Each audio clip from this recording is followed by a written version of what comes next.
নমস্কার, আমি শান্তা মুখার্জি। আমি একজন মানে ইউটিউবের ক্রিয়েটার, ছোট ক্রিয়েটার। তো আমি কিছু কথা সবাইকে শ্রদ্ধা জানিয়ে বলতে চাইছি। তো সেটা হচ্ছে যে ইউটিউবে যারা কাজ করেন তাদেরকেও আমি শ্রদ্ধা জানাচ্ছি এবং বড় পর্দায় যারা কাজ করেন তাদেরকেও, মানে সমস্ত শিল্পীদেরকে শ্রদ্ধা জানিয়েই আমি কথাগুলো বলছি। সেটা হচ্ছে মমতা শঙ্করের একটা কথা নিয়ে উম, খুব মানে কথাটা এতটাই ভাইরাল হয়ে গেছে, সবাই অধিকাংশ ক্রিয়েটাররাই এটা নিয়ে ভিডিও বানাচ্ছে। তো আমিও তার ব্যতিক্রম নই, আমিও একটা ভিডিও বানাতেই বসলাম। তো একটা শাড়ি পরা নিয়ে ব্যাপারটা হয়েছে, যে মেয়েদের শাড়ি পরা নিয়ে। আহ, শাড়ি পরাটা একটা এমন স্টেজে এখন দাঁড়িয়েছে। আহ আগেকার দিনের মা ঠাকুমারা, এনাদের তো সব সময়তেই শাড়ি পরেই কাজ করতে হতো। মানে সকাল থেকে রাত্রি পর্যন্ত ওনাদের শাড়িটাই একটা ড্রেস ছিল। মানে ওনাদের রান্নাও করতে হতো শাড়ি পরে, আবার ঘরের কাজও করতে হতো, মানে গোয়াল বাড়িও যেতে হতো, গরুর কাজও করতে হতো। ওদিকে মানে গ্যাস তো ছিল না, উনানে হচ্ছে যে কাঠের জালে ধান সেদ্ধও করতে হতো। মানে সর্বস্ব শাড়ি পরে করতে হতো। তা ওইগুলো কিন্তু মানে মমতা শঙ্কর শ্রদ্ধেয়। তো ওনারাও কিন্তু অ্যাক্টিং করে এগুলো দেখিয়েছেন। তো ওনাদের অ্যাক্টিং এর মানে সব অনেক অনেক সিনেমাতে আমরা দেখতে পাই যে এরকম ধরনের মানে শাড়ি পরেই এগুলো করতে হয়েছে। তো এখনকার আমাদের আমাদের জেনারেশনে আমরা শাড়িটাকে পরি, মানে অকেশনালি আমরা পরি। কোনো বিয়ে বাড়ি যাচ্ছি, কোনো কিছু অবস্থাতে ভালো লাগার বিশেষে পরি। অবশ্যই আমার নিজস্ব ব্যক্তিগত দিক থেকে আমার শাড়ি পরতে খুব ভালো লাগে। মানে শাড়ি আমার একটা খুব ভালোবাসার ড্রেস, এবং শাড়ি পরলে মনে হয় অন্য ড্রেসগুলো থেকে আমাকে দেখতেও বেশি ভালো লাগছে শাড়ি পরে। সেটা আমি নিজেও বুঝতে পারি, এবং অন্যজনও সে কথাটাই বলে। আর আমি মনে করি বেশিরভাগ মেয়েদেরকেই কিন্তু শাড়িটা পরে বেশি দেখতে ভালো লাগে। কিন্তু দেখতে ভালো লাগছে মানে এই নয় তো যে সবসময় আমরা শাড়ি পরে কাজ করতে পারবো। সেটার যুগটা তো আমরা পেরিয়ে এসেছি। কারণ আমাদের এখন ঘরে বাইরে সব জায়গাতে মানে আমাদের রোল করে যেতে হচ্ছে যাকে বলে। মানে ওটা কিন্তু একদম বাস্তব রোল, কোনো সিনেমায় কাট কাট বলে এরকম রোল নয় একদম। ওখানে কোনো কিছু কেউ ছাড়ে না। এতটুকুন ভুল করলে সমাজ সংসার একদম ছেড়ে কথা বলে না। সব সময় আমাদেরকে সজাগ হয়ে কাজ করে যেতে হয়। তো সেটা তো মেয়েদের মনে করুন একটা ব্যাপার। আমরা যারা হাউস ওয়াইফ বিশেষ করে তারা এটা একদম ভালো মতন আমরা টের পাই। তো এবার মনে করুন যে কথাটা নিয়ে এখন উঠেছে, শাড়ির আঁচলা সরে যাওয়া নিয়ে। মানে শাড়িটা আমরা ঠিক মতন ভাবে পরছি না। অবশ্যই উনি একদম ঠিক কথা বলেছেন। অনেক জায়গাতে অনেক পজিশনেই হচ্ছে যে ইউটিউবে যারা ভিডিও বানাচ্ছেন তারা মানে শাড়িটাকে ওরকম ভাবে পরছেন না। একদম কারেক্ট কথা। এমনকি আমরা তো শাড়ি মানে শাড়িটা তো আমরা তো একটা রুমের ভেতরে দরজা বন্ধ করে শাড়ি শাড়ি এটাই তো একটা সভ্য ভদ্র মানুষের লক্ষণ। কিন্তু এখন যেটা হয়ে গেছে, কারণ ইউটিউবের ঘরটাই আমাদের ড্রেসিং রুম হয়ে গেছে। আমরা দেখছি অনেক ভিডিও এটা এইভাবেই আপলোড করছে, এইটাই ভিউজ পাওয়ার একটা জায়গা হয়েছে, যে শাড়ি ওখানেই পরে দেখাচ্ছে। আমরা কি মেয়েরা শাড়ি পরতে জানি না? আমরা শাড়ি পরতে কি শিখতে হবে ইউটিউবের কাছ থেকে, কোনো মানুষের কাছে? আর যদি শিখতেও হয় সেটা তো একান্ত মানে একটা মানে পজিশন আছে, সেটা শেখার একটা জায়গা আছে, সেটা ইউটিউবে গিয়ে মানুষের ফেস দেখিয়ে শাড়ি পরা শিখতে হবে, এটা তো মানে ভাবাই যায় না। আজকাল এটাও শিখতে হচ্ছে। মানে সেটা দেখছি যে মানে ইউটিউবে এরকম দেখতে পাই আমরা, যে প্রচুর প্রচুর ভিডিও এরকম দেখতে পাই যে মেয়েরা, বউরা দেখাচ্ছে, শাড়ি পরা দেখাচ্ছে। মানে জাস্ট তারা ব্লাউজ একটা পরে আছে আর শাড়িটা পরে তারা দেখাচ্ছে। তা কেন দেখাচ্ছে? তারা ভিউজ পাওয়ার জন্য, যে তার চ্যানেলটা খুব তাড়াতাড়ি ভিউজ হয়ে যাবে। হুম, এটা একটা পথ। তো অনেক মানে যারা দেখছে, মেয়ে মেয়ে ছেলেই বলুন আর ব্যাটা ছেলেই বলুন, এরকম প্রচুর মানুষ এটা দেখছে। তো খুব তাড়াতাড়ি তাদের ভিউজ হয়ে যাচ্ছে। তো আরেকটা হচ্ছে যে মানে ভিউজ পাওয়ার জন্য মানুষ তো যতটা নিচে নামতে পারে নেমে যাচ্ছে। তাতে তো কোনো রকম মানে ইয়ে হচ্ছে না, তাদের কোনো মানে মাথায় কোনো চাপ আসছে না যে না আমার, আমি কোন বাড়িতে থেকে বড় হয়েছি, কোথায় এখন বাস করছি, কি কি না, এগুলো কোনো মানুষের মাথার ভিতরে কোনো প্রভাব পড়ছে না। মানে ওই করতে হবে, আমাকে ভিউজ বাড়াতে হবে, রাতারাতি আমাকে একটা সেলিব্রিটির তকমা লাগিয়ে ফেলতে হবে। তো ওই জন্য যত তাড়াতাড়ি ভিউজ পাওয়া যায় তত তাড়াতাড়ি এটা আমাকে করতে হবে। আর হচ্ছেও তাই। মানে এগুলো দেখার জন্য লোকও প্রচুর আছে। মানে শাড়ির আঁচলা ছড়িয়ে ইয়ে করে এই যে ব্যাপারগুলো এগুলো করছে, ভিউজও হচ্ছে। আর এইগুলো কিন্তু আমরা সিনেমাতে, অনেক সিনেমাতে এগুলো আমরা দেখে এসেছি যে মেয়েদের মানে ব্লাউজ না পরে অনেক সিনেমার রোল দেখতে, মানে মনে করুন অনেক আগেকার অনেক আগেকার আমরা একটা জায়গা আমরা একটা অ্যাক্টিং করে আমরা দেখাবো।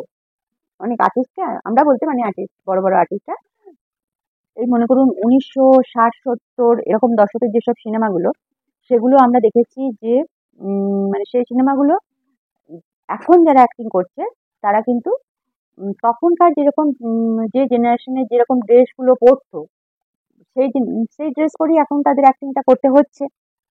এবার মনে করুন অনেক তখনকার সিনেমাগুলোতে অনেককেই দেখা গেছে যে ব্লাউজ না পরে অ্যাক্টিং করতে।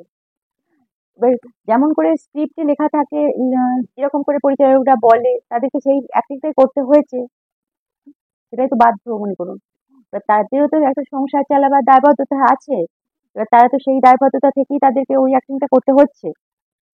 আজকের যুগে এসে তারা তো বলতে পারবে না যে না আমি ব্লাউজ পরে করবো, আমি এটা করতে পারবো না। কিন্তু ওটা অ্যাক্টিং এর ব্যাপার, ওটা তো করতেই হবে।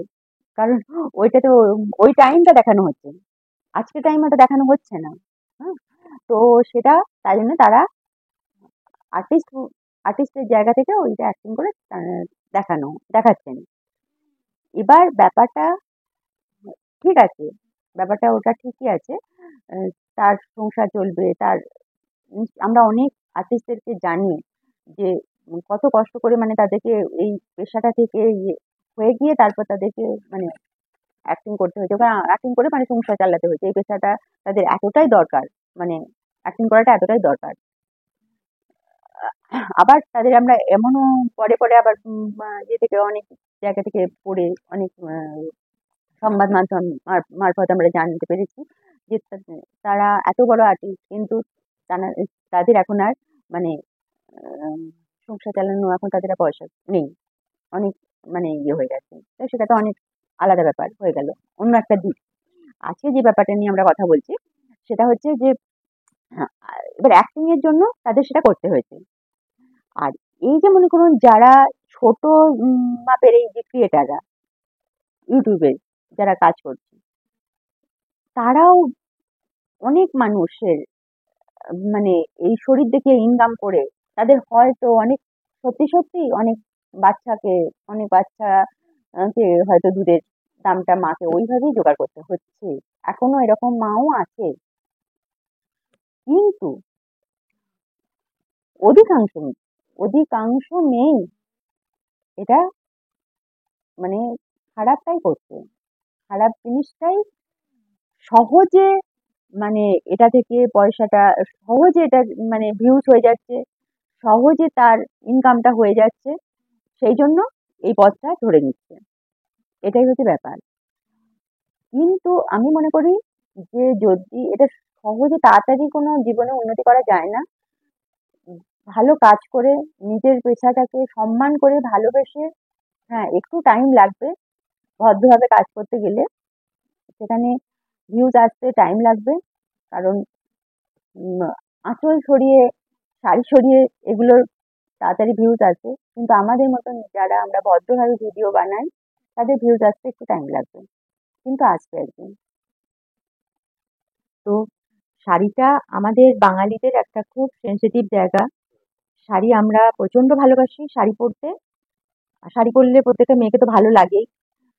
আর এই শাড়ি আমাদের হাত ধরেই এটা বিদেশেও এর খুব সুনাম, বিদেশেও এই শাড়ি আমাদের খুব সুনাম অর্জন করেছে। আমাদের তাঁতের শাড়ি, মানে আমাদের হাত, এখানকার তাঁতিদের হাতের কাজ বিদেশে পৌঁছেছে, মানে আমাদের শাড়ির মাধ্যমে। বিদেশিরা এটা পর্যন্ত অবাক হয়ে যায় যে আমরা এত বড় জিনিসটাকে কি করে মানে এটাকে ক্যারি করতে পারি। তো সেই জন্য প্রত্যেকের কাছে আমার একান্ত হাত জোর করে অনুরোধ যে এত সুন্দর একটা জিনিসকে খারাপ করবেন না। সবাইকার জন্য শাড়ি নয়, সবাইকার জন্য শাড়ি পরাটা দরকারও নয়। যারা পড়তে পারবেন তারাই পড়ুন, যারা পড়তে পারবেন না তারা পরবেন না। আরো হাজার হাজার ড্রেস আছে পরার জন্য, শরীর দেখানোর জন্য, তারা সেগুলো করুন। তো সবাইকার কাছে একান্ত অনুরোধ যে শাড়িটা ঠিকঠাক করে পরেই ভিডিওগুলো করুন। কারণ শাড়িটা হচ্ছে বাঙালির একটা খুব মানে একটা গোপন সুপ্ত ভালোবাসার দিক, দুর্বল দুর্বলতার দিক। প্রত্যেক নারী হচ্ছে বাঙালি নারী বিশেষ করে শাড়ি খুব ভালোবাসে। ছেলেদের হচ্ছে পাঞ্জাবি, ধুতি পাঞ্জাবি, আর মেয়েদের হচ্ছে শাড়ি। এটা আমরা প্রত্যেক বাঙালিরাই খুব ভালোবাসি।